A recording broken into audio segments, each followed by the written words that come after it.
and I am back with some book love. So let's chat. It really hasn't been that long since I filmed a video, but there was like a huge span like between the time before that. So it was like, I think even like end of summer or maybe very beginning of school. You can hear Stella click-clacking around down there. And then it was like 2 months or something before I filmed, and then it took forever to get it edited and out there. So I apologize. I hope that you have watched my introduction video, probably above. I hope that you've watched that so you know a little bit about who I am if this is your first time here. But I had a great reading month in the last month, and I just haven't been able to talk to you about those. So I want to talk to you about some books that I've read that I'm excited about. I think I got some good choices for you.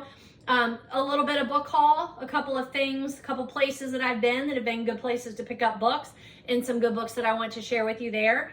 And then hopefully, I think last time I even said like I was going to do a separate video with some seasonal reading, and I may like switch that out, but quite frankly, this is how it's been. Like, I am home. I planned on like getting out of work and getting home and filming this video.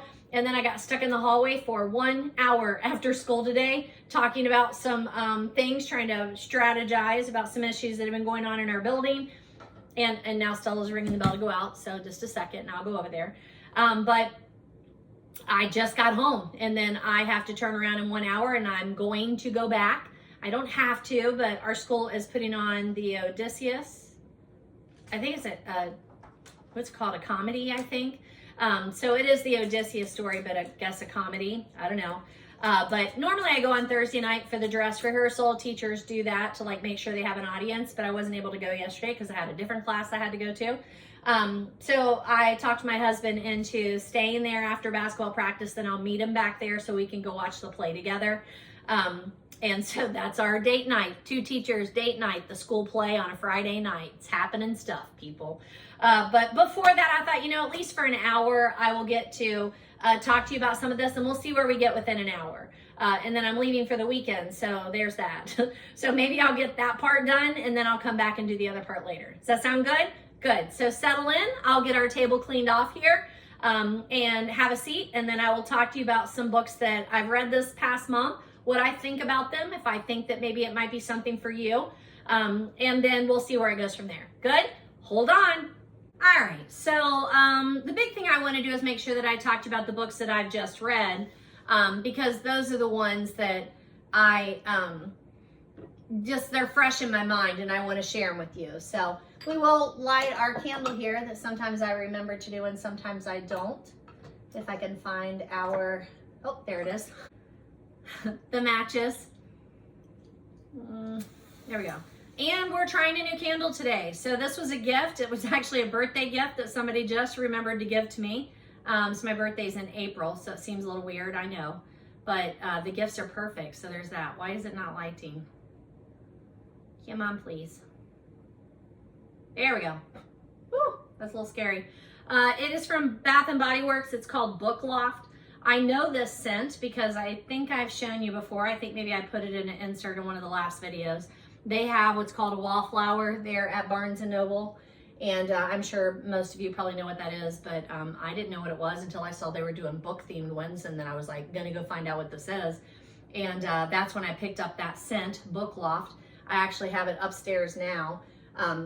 But she gave it to me in the candle form and in the hand soap. So probably still available at Barnes & Noble. They had a whole line that had bookish things, and I've really enjoyed it. So throwing that out there. And then let's take a look-see here, and let me pull up my document. All right, so this is episode 66. I know there's a little glare on my glasses. I apologize. I'll keep them up as much as possible, but then I really can't see the screen. So I hope, like, is it recording? It is. All should be well. But this is episode 66 of Your Friendly Librarian. Just super quick, I am not currently working as a librarian. I am currently teaching freshman English in high school, mostly freshman English. I have some electives in there too that I've talked to you about. But I was in the library for 20 years at the high school, and then they eliminated that position during the COVID years, and it does not come back. So this is my creative outlet to be able to talk books with people, and also talk books with people other than high school freshmen, so there's that. My adult is more for adults, I would think, and my genres cover all genres. So throwing that out there. The last book that I talked to you about was Agatha Christie's Hercule Poirot 1955 Hickory Dickory Dock. That's the last one that I talked about in the last video, so you might want to go back and watch those if you enjoy all the bookish chatter that we have going on here. And that would also be, it really is difficult not seeing you. Like, I do feel like we're sitting here talking, so I feel like I need to like see you. But if you are new here, I also run an Agatha Christie book club. We Zoom about every 3 or 4 weeks, not 6 or 7. If you know, you know. But every about 3 or 4 weeks, we get together, we read the next book in chronological order of Agatha Christie's. And we have a great time doing that. We started doing that back in, I think it was 2022 when we started. So usually Agatha Christie is covered in most of my videos. And I think she makes it on here a couple of times even. So that puts the next book, my 71st book of 2025, as 13 Reasons Why by J. Asher. This is written for young adults. I have read this before, so this is a second or maybe even third read for me. It says on here 2 times. I didn't realize Goodreads does that. It says read 2 times. I know most people probably know this book now because of the Netflix series that came out that is related to the book. I'm not going to call that based on the book because they make quite a few changes from the series. I think the book is fabulous and highly recommend. I think the series is well done, but they are adjacent. They are not the same thing. So I think that's important. But both of them deal with the topic of teenage suicide and those left behind. It is also more of a thriller than just realistic fiction. The thriller aspect comes because a high school girl who has decided to commit suicide has sent 13 tapes out to 13 people that are related to her decision. And so it's all told through one person's point of view, but he knows how all of the other people have some relationship with this girl. We read this in my elective class, so you can choose to take some electives throughout our high school. This is a reading and writing through novels class, and we come up with some choices. Everybody pitches some choices, and then we talk about them. We talk through them a little bit, and then we vote, and we voted this one in. And we spent about 9 weeks on this. Now, last year, we spent probably about 4 weeks on each choice. But this year, we spent that whole 9 weeks because this is really heavy. I wanted to make sure that we were giving the topic good chats about and giving space for people to talk about not only just the topic of it, but anything that it might bring up. I wanted to make sure that we were like giving people time for that. And I think it went great. I mean, everyone was glad we read the book. We talked about really tough subjects. They are very realistic. We talked about the fact that this is a fiction book and how does it deal with the topic and do we think it was all appropriate. It's very much a banned book, so banned book week, you know, we try not to talk too much about it in a regular classroom, but with an elective like this, we did dive into that as to like why these books are banned. So it was a great conversation. It is dark, it is sad, but it's also that suspenseful, so I think that keeps them reading too. So it was a really good choice for us. I highly recommend it. I don't think you need to be a teenager to read this book. I think it's important for a lot of people to read this book, but I would say high school and up, right? So that was number 71. There is also an alternate ending that J. Asher talks about that he had put out there, but he changed it to the current ending in the book. I don't know that he said that before there was like a big anniversary of the book though. And then again, like I said, there's even a second season in the TV show that deals more from, you know, what I've heard. I haven't gotten that far because like I just kind of stopped after it veered too much. I kind of just stopped watching it. I will go back and watch all of season 1, but from what I understand, season 2 focuses more on her parents. So we'll throw that one out there. Then the next book that I would recommend to you is number 72 of my year, and that is Ellie Alexander's The Body in the Bookstore. I'm a big cozy fan. Like I attend Killing Time with Cozy's, a YouTube chat on Sunday afternoons often, and we talk about cozy mysteries and other books, but mainly cozy mysteries. We do reading sprints together. I highly, highly recommend. If you can find a group that you mesh with to do reading sprints, like on those YouTube like lives, it really does motivate me. And it's a time that I carve out, like on a Sunday afternoon. More times than not, I can carve out that time and say, hey, I'm on my book chat today. So just so you know, like people are talking, we put in comments, they read the comments, there's a conversation going on, and then we read in a book sprint. So it does really motivate me to read. But this is a cozy mystery, and Ellie Alexander is a huge, huge name in cozy mysteries. So if you're like, cozy mysteries, what are you talking about? They are mysteries that are very modern, usually. And they have a couple of hallmarks, like a small town, a sleuth that is an amateur sleuth. Usually they're running some kind of business that you always wonder, like, how do these people make money? A bookstore, a bakery, a wine store. Like, there's some niche in most of these. This one is a bookstore. The bookstore, what is the bookstore focused on? Is it Agatha Christie? I don't have it on here, but there is like a particular niche for the particular bookstore here. But it's a bookstore, and Ellie Alexander's huge in the cozy world, and I've read hundreds, if not 1,000 cozy mysteries. So I don't know how I've never read an Ellie Alexander before. I've watched things on social media. I've listened to book chats with her. I know her series, and then somehow I've just never read one. That's really weird. But anywho, highly recommend it. I will definitely be reading more Ellie Alexander. They're very well done cozies. In this particular one, it does have that small community, small group of friends. There's a book festival that the bookstore is putting on, and then there is a dead body. It makes it cozy because it's usually, the death is usually off the page and not particularly gruesomely described.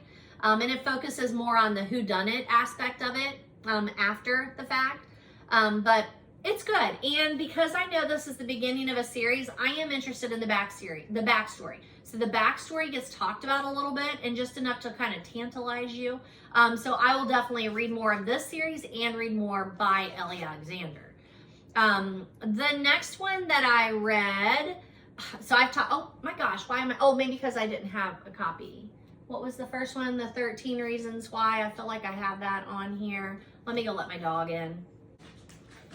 So yeah, so here's that book. I have a hardcover, 13 Reasons Why, J. Asher. Pretty sure I thrifted it from somewhere. It doesn't say that, but that when we're talking about that YA, it's a, it's a pretty decent size. And that is also why it took us maybe a little bit longer to read. Trying to make sure I get the right one for you here. It looks like it's this next one. So the one I want to talk to you now, I picked this up at Thrift. It's Sometimes Magic, right? Look at that lovely 60s, 70s cover. A collection of outstanding stories for the teenage girl, introduced by Haley Burnett. Now, I don't know who Haley Burnett is. I just know that this cover spoke to me, so I grabbed it. Plus, my cousin and I, Deb, hello, are trying to do short story Sundays, where every Sunday we commit to reading a short story and posting about it. We started it back in the summer. I'm really not sure how we ended up. I think she told me about the phenomenon, like that there's a hashtag where people are doing this, and I had never even heard of it before. And then I'm like, I can commit to that. So we've been doing it since about the middle of the year. This right here, it's got that age on there, recommended age, ages 14 and up. I would agree with that. And then the reason I found this one so interesting is there are a lot of names I've heard.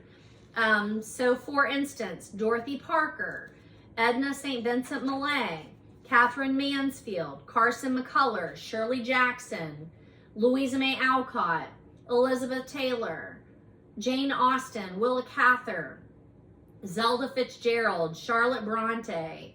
I've heard a lot of those names. They're good classic authors.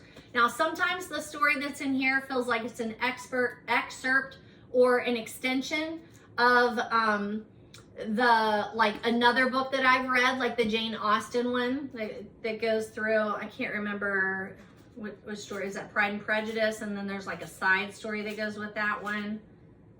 Let's see.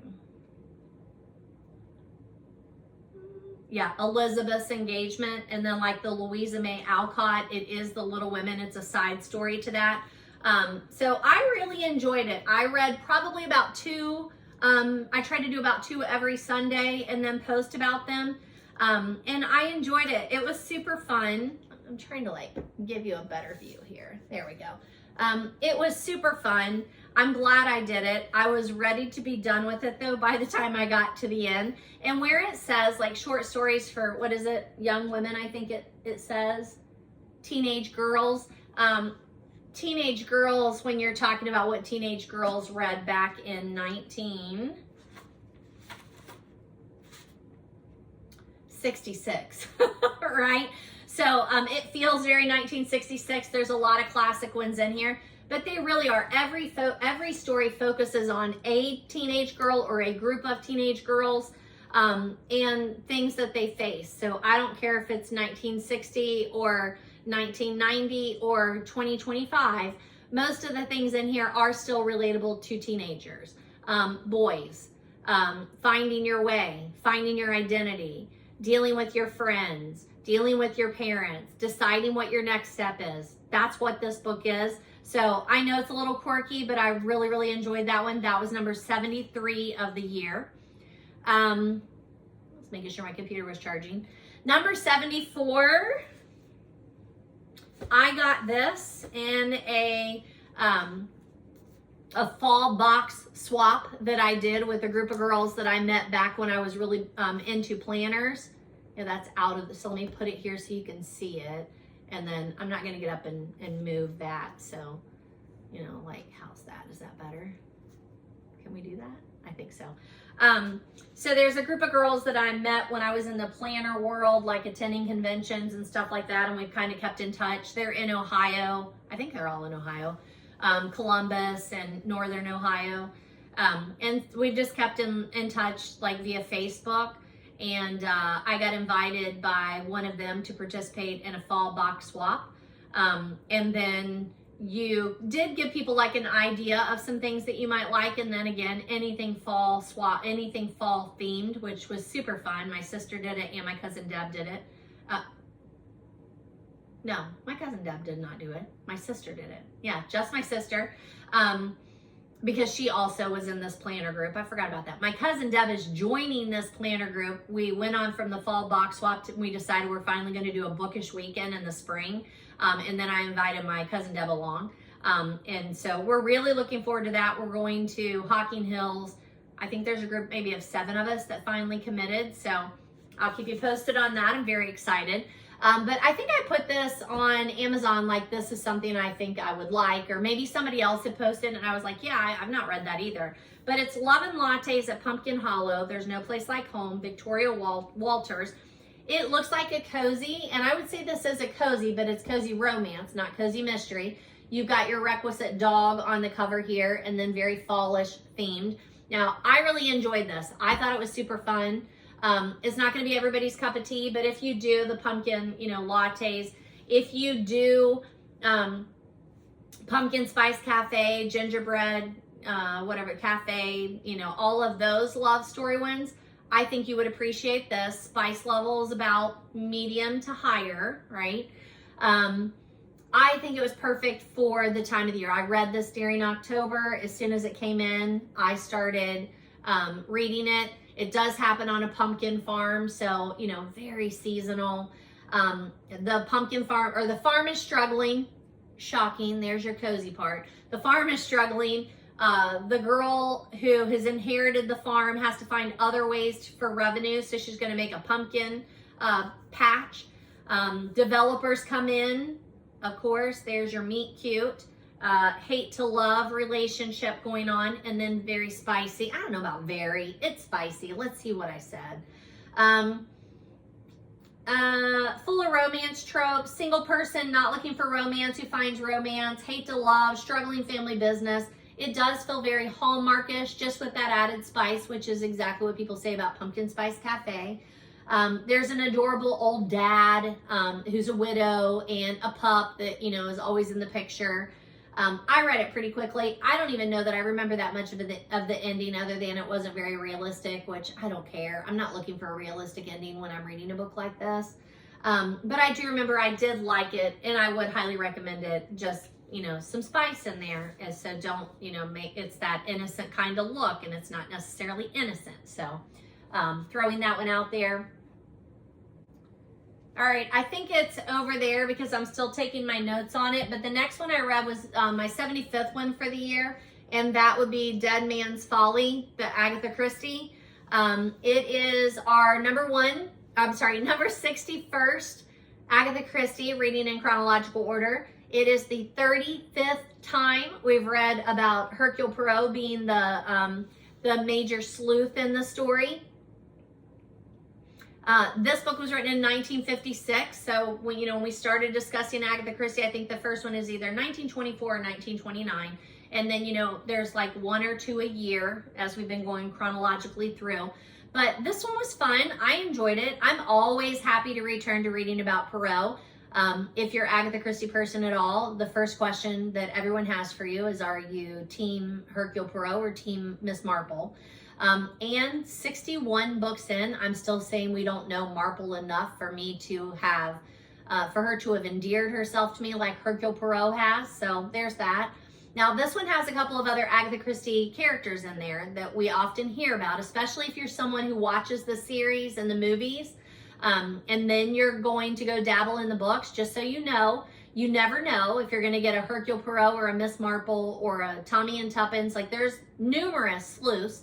But if Hercule Poirot is there, sometimes you also get Hastings, sometimes you get Miss Lemon, and sometimes you get, I can never say her name right, Ariande Oliver, right? And in this particular one, you do get a good picture of Miss Lemon and Ariande Oliver. You get both of those, but they're really just a bonus. They're not a huge part of the story. It has been adapted to screen, and I watched them. They were okay. I don't even remember that much, so they weren't great, but they were good. I dabbled in the audio productions of these because I always like Hercule Poirot in audio too. So usually for my Agatha meetings, like, I'll start reading the print and then I'll get the audio, so that if I'm, got time, then I go back and I'll listen through the audio. I try and always listen to the All About Agatha podcast because it's a great commentary. And then if there are adaptations, movie or TV shows, the BBC one with David Suchet, like, I'm always going to go looking for those. And then I try and do all that prior to the discussing. Doesn't always happen, but most of us try to do some of those things. This one does have a lot of the Christie hallmarks, like an intriguing dedication, humor, which I love in Agatha Christie, masking, mispronouncing Poirot's name, people who are trying to say it and they say it incorrectly, Poirot, which I think is hilarious, poisons, blackmail, love affairs, family dynamics, and allusions to other Christie works as well as other things. And we've met Oliver before, but we get to know her much more here because she calls or she sends a message to Hercule and she's like, hey, I need you to come to where I am. And Miss Lemon's like, no, that is not how that works. You do not call and summon Hercule Poirot. But he is kind of in like a boring time, and he likes Ariande Oliver, so he's like, I'll go. I mean, what is it going to be? And then when he gets there, she's like, hey, I've been hired to do this like murder mystery weekend, and something's not right. And he's like, you gotta be kidding me. You called me out here to help you with a murder mystery weekend? But it is way more than that. She knows that something's off, and then lo and behold, there is a murder, and now he's there. So then they work together. So it's fun. I really enjoyed it. It was my 75th read of the year. I would recommend it if you're just looking for a Christie. You could do this one easily without reading all of the others, and it's a good portrayal of Hercule Poirot, so I'm happy with it. The next one I do not have a copy of because I listened to this. Highly recommend. This is Simone St. James, The Sundown Motel. This was a fun audio, especially seasonally. I've seen Simone St. James, like her book covers. I looked because I thought I had done something by her, but I haven't. I haven't read anything by her. My coworker and friend that teaches right next door to me, Stephanie, she's the one who recommended this one to me. Now, usually Stephanie, sometimes I think she watches my videos, sometimes I think she doesn't. But normally her recommendations are super, super literary. So I take it with a grain of salt, right? So when she says, oh, you should listen to this or you should read this, I'm like, should I? So for example, right now I'm reading James by Percival something, right? It is amazing.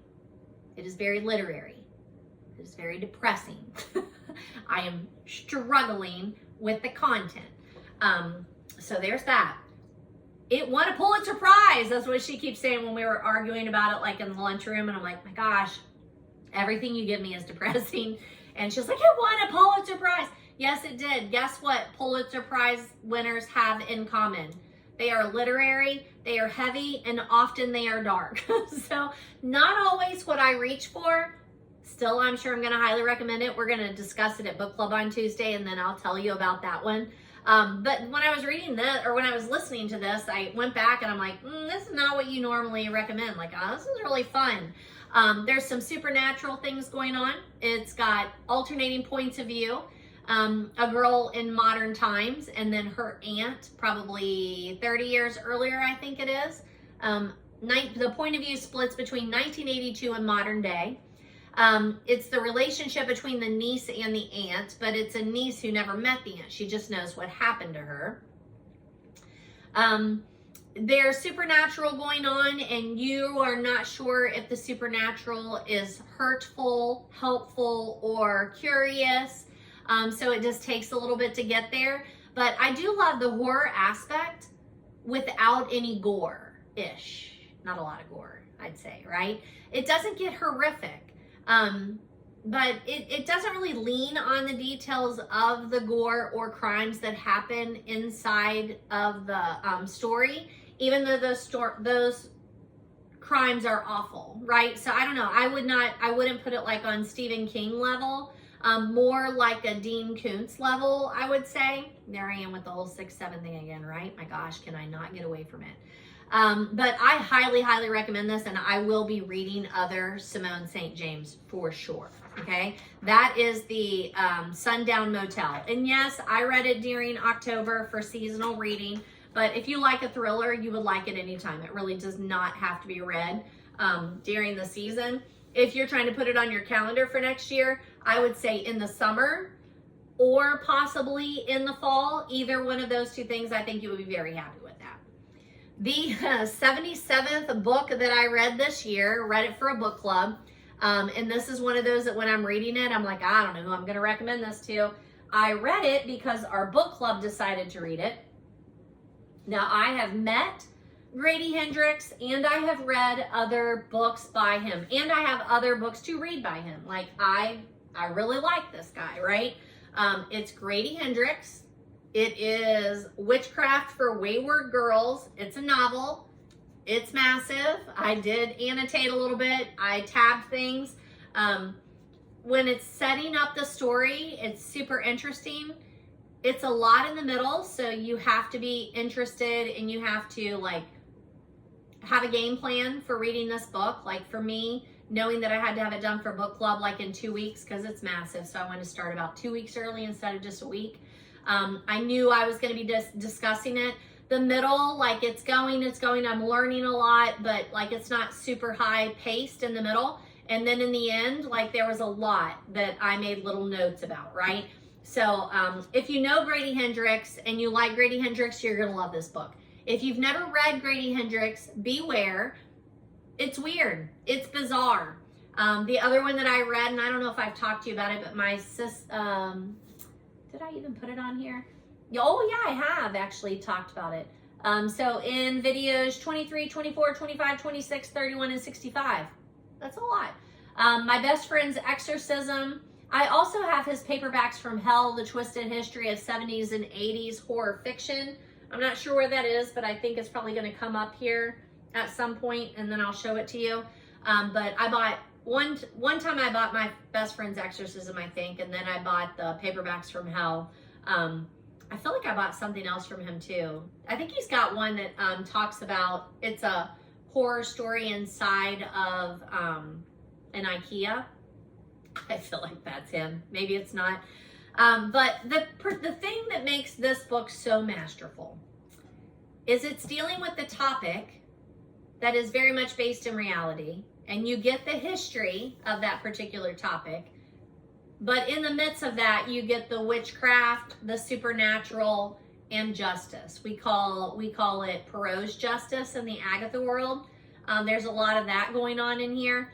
I felt like I was reading about this topic in several books that I was reading at the same time. The next one that I'm going to talk to you about, it's the same kind of topic. And that would be where it says witchcraft for wayward girls. We're going to define wayward girls as young girls who get pregnant out of wedlock, right? And I know, like, I was explaining something, not this book, but a different book to my classes the other day, and you know, one little freshman boy raised his hand. He's like, "What's wedlock?" Being married, like wedded. I got you. That sounded a little weird, but yeah. These girls get pregnant for one reason or another outside of marriage, and in this particular time period, that's a problem. Your parents send you off, you know, they're embarrassed or whatever that might be, and they send you off to have the baby, and you're going to come back home, but the baby is not. The baby's going to go, like, be adopted by someone else, or, you know, it's just not going to be there. That's where this is set. Do I have a time period? 1970, in the summer of 1970. Now, my book club, Stephanie actually is the one who presented this to my book club, and I was like, they're not going to want to read that. Number one, for our book club, this is a big book, right? We have some readers in our book club. We have some people that just read the book because they're in book club. We have several people that complain about big books, heavy books, dark books, and this is all of those things. So I was like, you guys are not going to want to read that book, I'm telling you. Well, because I told them they didn't want to read it, all of a sudden everybody was super interested in Wayward Girls in 1970 and witchcraft and decided they wanted to read it. Okay, fine. So we put it on the list, and then yeah, the 7 of us showed up. Normally we have more like 15 of the 17. I think all but one had actually read the book and said that they were glad they read it. So that's something. I am actually surprised that that's what happened. But it was such a good conversation because, man, if we are judged by our history, the way that we treat and still really treat girls who are pregnant out of wedlock, and then the way that we treat the way that they got that way, has really not changed all that much. Now, have we changed the way we treat those that like we let them stay in high school and we let them have their babies and keep them, or have a decision if they want to keep them? Have we changed that way? Some, right? I don't think that we send them off as much as we used to, like in 1970. And when I say we, I mean society. This is nothing that I have anything to do with, but where you got sent away and they told your friends you were at summer camp, and then it was just taken care of, right? That it deals a lot with that. In this particular book, what really brings it home is that each girl's situation is different. Number one, the way she got there, like if it was with an actual, boyfriend or partner or whatever may have happened, their partner, boyfriend, etc's reaction to it was different. The girl's attitude toward being pregnant is different. And then several of their plans for afterward are different. Am I still drinking coffee at 5 in the afternoon? I am. Because it's been that busy of a day that I haven't got to drink the whole thing. So yeah, just the way that it's dealt with is just superbly done. The justice that comes out a couple of times with the help of witchcraft, it's very clever and gratifying. It is definitely horrific at times. It is very descriptive. This has happened a couple times here lately too, when we talk about, like, really, Grady Hendrix, a guy, is going to have a whole scene where he's very explicit about the birth of a child and what it feels like. okay. I'm not big on those conversations where I really feel the need to say whether or not someone has a right to give voice to a character or not. That's not me. That's not really my thing. I think it's interesting. Some people in our book club said, yeah, they thought he did a good job. And some people were like, no. So there's that. But the way that it does get very descriptive on those parts, and for these girls who had no idea, they were not prepared for what was going to happen. But you know what? I don't think I was prepared. And I literally went to classes prior to going to give birth. I still had no idea what was happening there. It was still like it was happening to me. So, you know, and that's in whatever year, 1998, right? So very different, but it's good. It's very good. It's also very much about friendship. It's very much girls supporting girls. It's very much the institution and how institutions, even institutions that have women working for them, and how they treat these girls. Horrific. The witchcraft thing, I know is part of the title, and it is part of the book, but it really is a side part of the book. It's really not the focus. It's interesting. It deals with the shame that comes with these girls that got themselves pregnant. So sometimes the language that comes through, I know he's being accurate, and this is the way that things were held in the 1970s. So maybe that's the difference there. So in here, it's like infuriating that this is the way that we did this, right? It's infuriating. Whereas right now when I'm reading James and I'm reading about slavery and the way that people talked to the slaves and treated the slaves, it is infuriating, but it's so disgusting to me. Like, it's so hard for me to think that is how we were. And that is still how some people are. You know, it's a whole nother topic. I get it. But man, the whole slavery topic, God, it's so difficult to put myself back into that story and hear our history, and to think that as humanity, this is how people were and still are throughout the world. I'm not acting like there is no slavery. Even in the United States, you know, there's still sex trafficking. There's still people that are treated like servants and slaves. It's awful, right? Man, that's really, really hard to read and puts me in a really dark place. Whereas this is more, I'm angry. Like, I am angry that this is the way that we treated these girls, and that really we are still not handling that whole situation in a good way. We're not, right? So it's really good. I highly, highly recommend it. It deals with that shame part. It deals with the power that other people have over girls that are disadvantaged like this. Some of the people that put these girls in these situations, and then how they continue to abuse girls, is just disgusting. It's disgusting. So anyway, I'm looking to make sure, like, there's all kinds of things I could say about this book. It was really, really good. But how the girls come together is uplifting.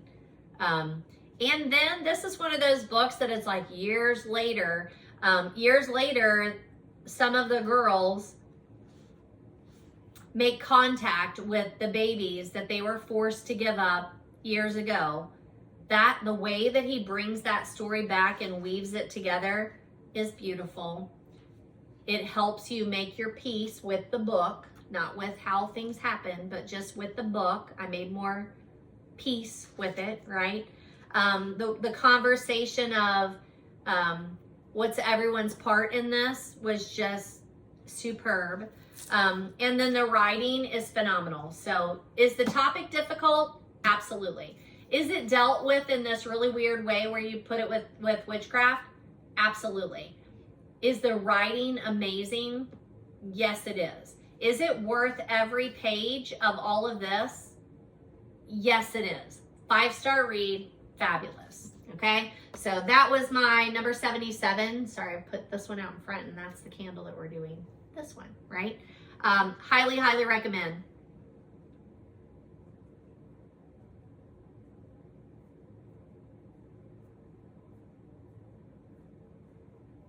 Also, I would highly recommend the acknowledgments. So even if you can check this out from the library, flip through it that way, you can purchase it, but read the acknowledgments. His acknowledgments, this is one of the reasons why I just really, really like him as an author and a person, because his acknowledgments are how he came across this particular topic, and then he took it and put it in language that he was used to, which is like horror fiction, right? It's still historical, but it is horrific fiction. And then how he says, like, hey, these are the conversations that happened in my real life that brought me to write this book. Phenomenal. Yeah, phenomenal. Yeah. Number 78. So I have read Ruth Ware before. Where is it? Pun intended.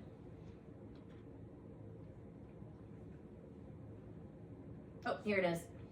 I have read Ruth Ware before. Actually, not too long ago, I read Ruth Ware. And if you listen to that video, I was very disappointed in Woman in Cabin 10. Very disappointed. It's a thriller. Read it in one day.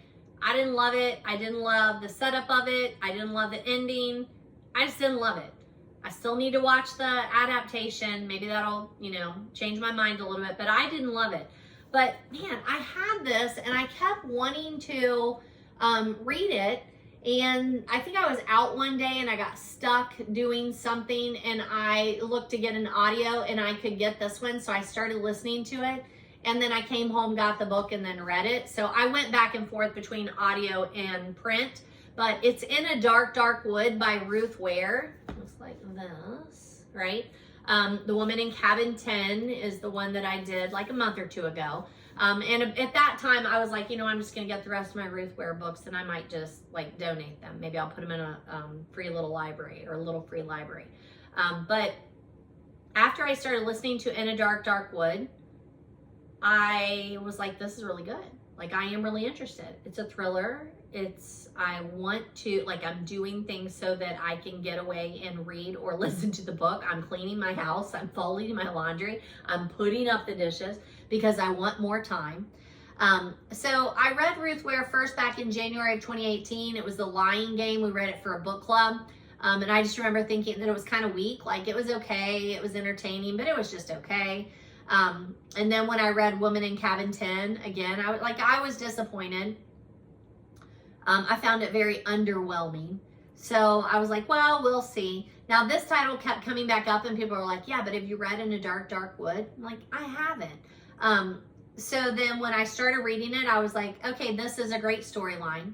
Very seasonal. So again, I will read anything, that is seasonal. This one takes place in November, like winter is coming. There's a group of friends and that's the thing, like, hey, we might get stuck out here. And they're like, wait, are you serious? Like, why will we get stuck out here? They're like, because winter is coming. I really felt for the main character. I identified with some of the guests that are on the weekend. But then it all gets jumbled up and like she starts suspecting everyone. So you do too. Everyone's getting questioned. So you're like, wait a minute, what's going on here? The story just gets really, really crazy in I highly recommend it kind of way. It's a bachelorette weekend that goes off the rails and you're not sure who the crazy one is. But oof, people end up not so good, Al. Like, it was just super fun. I highly recommend it. Audio was great. The, does it alternate point of views? I feel like it alternates point of views. Maybe not. It's just the one main character. You do get other people's perspective, but just through her eyes. Yeah. It's just really, really good. It is from a first person point of view. I really enjoyed it. I thought it was super fun. Very good thriller, right? So if you're a McFadden fan, which is underwhelming to me, I think this particular one, In a Dark, Dark Wood, you should go there. It's a really good one.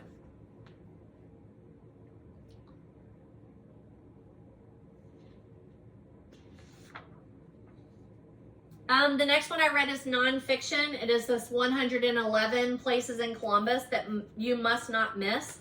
And if you flip, maybe it was it on, yeah, here it is. If you go to the back, you see that this is part of a series of books. So if you're not an Ohio person, you might look to see, because there are definitely other places that are in here. Milwaukee, Chicago, Silicon Valley, Bronx, Brooklyn, New York, Toronto, Baltimore, Los Angeles, Miami and the Keys. They're all over the place. So it is a series, and it's not always the same author, but maybe even it's the same photographer. I'm not sure. But I really enjoyed this. I picked it up years ago, I think at a Columbus bookstore, because I do often go to Columbus. We're about an hour and a half, 2 hours-ish from Columbus. But every summer I find myself up there a couple times a year usually. We go up there for the book festival. And I loved looking at the 111 places that are spotlighted in here, and several of them like I had already been to, and then I put some on the list, and I have visited some of these places specifically because they talked about them in the book. And then I still have a lump that like I'm gonna get to these other places. And it's a plethora of places. There are restaurants, there are sites, there are parks, there are dive bars, there are attractions, there are just places that you would go to see a monument of some sort. But you get the history. So it'll tell you where it is. It will give you the history. There's in each one, there's a little section that like gives you the address, getting there, hours, and then like another tip, like maybe someplace close by that you would not want to miss, or you know, if you need to have good weather, if you're going to be there or not, or a tip on how to get there or where to park. Like there are tips. It's so good. I'm a list maker, so I have a document like places I want to visit and then favorite places that we visited. And I keep all that kind of together so that I go always pull it up, because like this past summer, my husband just woke up one day. He's like, want to go to Columbus today? Well, yeah, got my list. And he was like, I figured you did. So then we've got some place to eat, places I want to go. So I just really like it. It is well worth picking up if you're in the Columbus area frequently and you like history and you like stories behind places. Like I love that. And then again, I will be on the lookout for other places that I visit and then like see what they have highlighted in there. So I really like that. That was number 79. The next one, I just kept saying I was going to read this book, and then I just hadn't gotten to it, but it's Mindy McGinnis, A Madness So Discreet. I mean, look at that cover. Isn't it awesome, right? I've met Mindy McGinnis at several Ohio things, and this is one that I know I've had people that have read it, and they always talk about how good it is, and I agree. I wish I had read it sooner. Very seasonal. This is another wayward girl. It does tell you how she got there, and it was not in her plan to be there. It was not her choice to participate in the activity that the situation, the abuse that she endured, that made her a teenage pregnant girl. But her family sends her away. In this particular one, they send her to an insane asylum. And when she's there, like she is disturbed. She won't talk to people. She misbehaves. She acts out, I guess would be a better word for it. And I don't want to tell you anything, but things happen that it ends up someone helps her get out of there. And she ends up being an assistant to someone who is chasing down murderers. And she has particular abilities. Now, it's realistic fiction. It's not like she doesn't have supernatural abilities.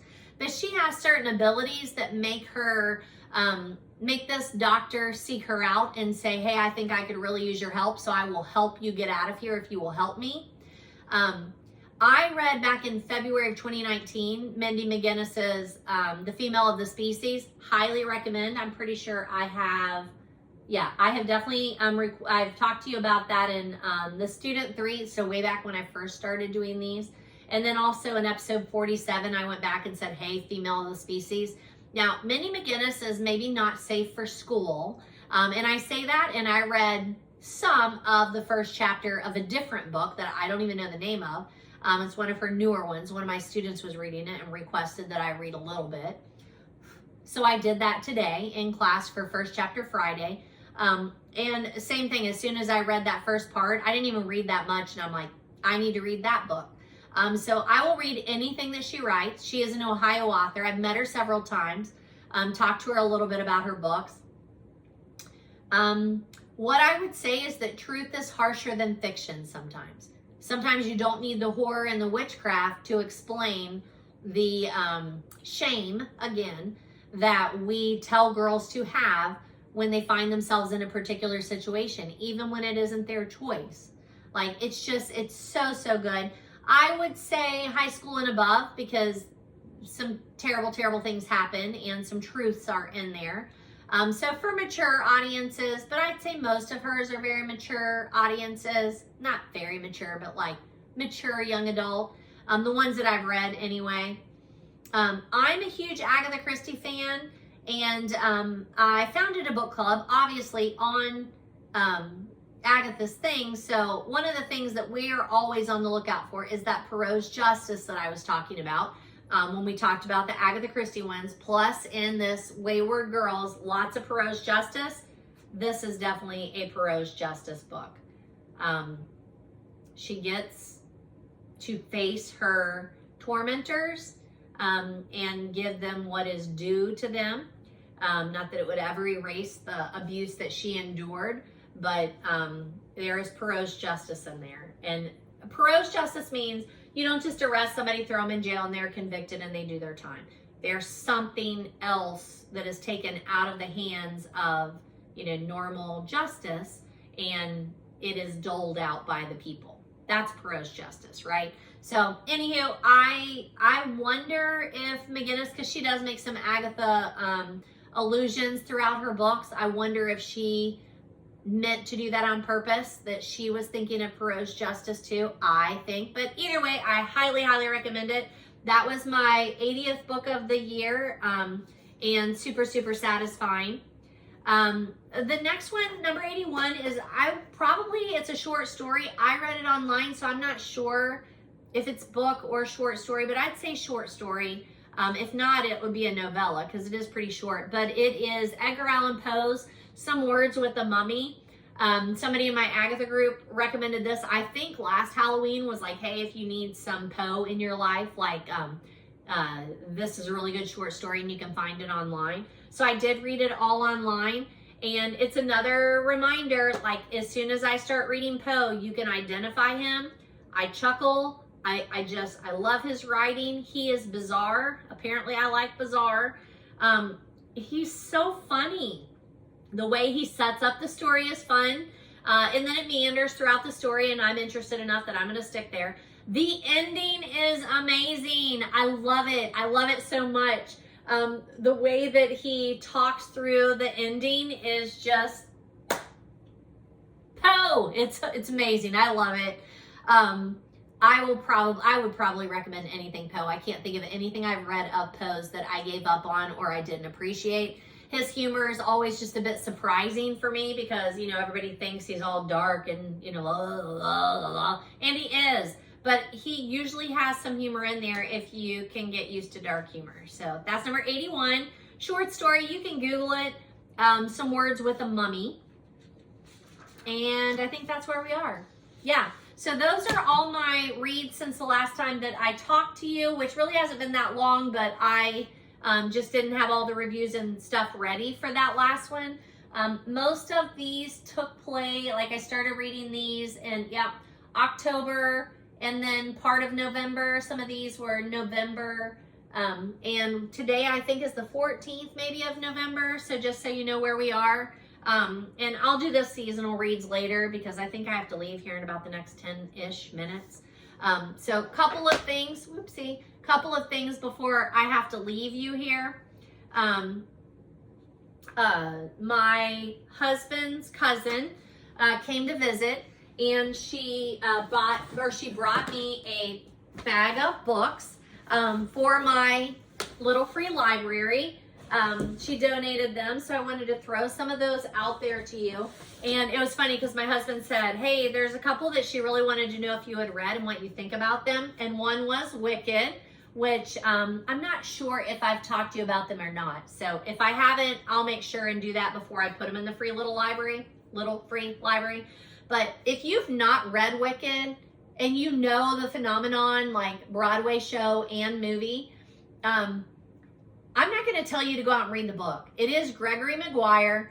It's bizarre. It is even more bizarre than the Broadway play or the movie. It just is. It's bizarre.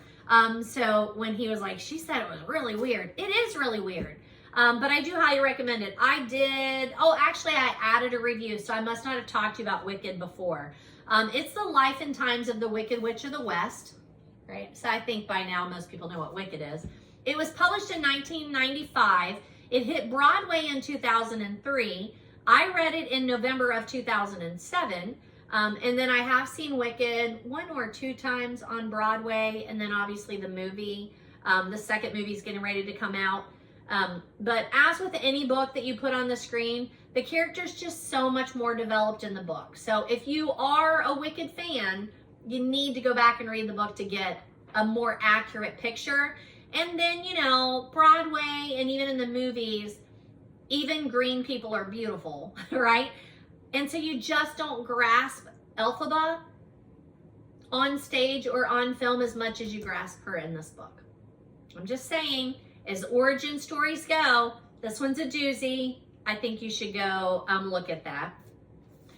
She also put a copy of this one in here, Everything I Never Told You by Celeste Ning, which I am pretty sure, I'm looking for that section. I am pretty sure that I've talked to you about that one too. I'm trying to get to it to see if I have notes.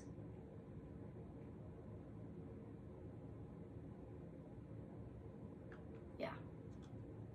I've talked to you about, I'm going to say Ning, in episodes 9, 12, 13, 16, 20, 31, 34, Little Fires Everywhere, and then Everything I Never Told You, which is this particular one. I have already talked to you about both of those, but this one, the Everything I Never Told You, whew, it's a doozy. Our book club read it and discussed Little Fires Everywhere, and then also this one.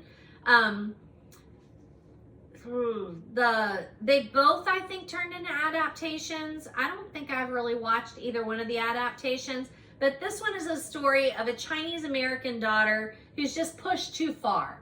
Like, she is pushed by her parents. A lot of us push our kids, but it went too far for the girl to handle it in this particular book. So then they are dealing with the aftermath of that. They're trying to fulfill their own dreams, how hard they've worked to get her here to have these opportunities, and then she just can't handle the pressure. So they're dealing with how the way that they dealt with that caused her to make a decision, or if it caused her to make a decision that they're now dealing with, because she disappears. It's just really, really good. The family then accuses other people of causing problems. But man, it's really good. The story takes place in 1977, Northwest Ohio. And it's just as much about grief and death as it is about like parents pushing their children to succeed, or even about the disappearance. Like, what is more is the grief. Really, it is a story about grief. So I'm just going to throw that one out there too. I've already talked to you about that, but highly, highly recommend. And then several of these I have not read, so they'll be going in my little free library, and I may read some of them before they go.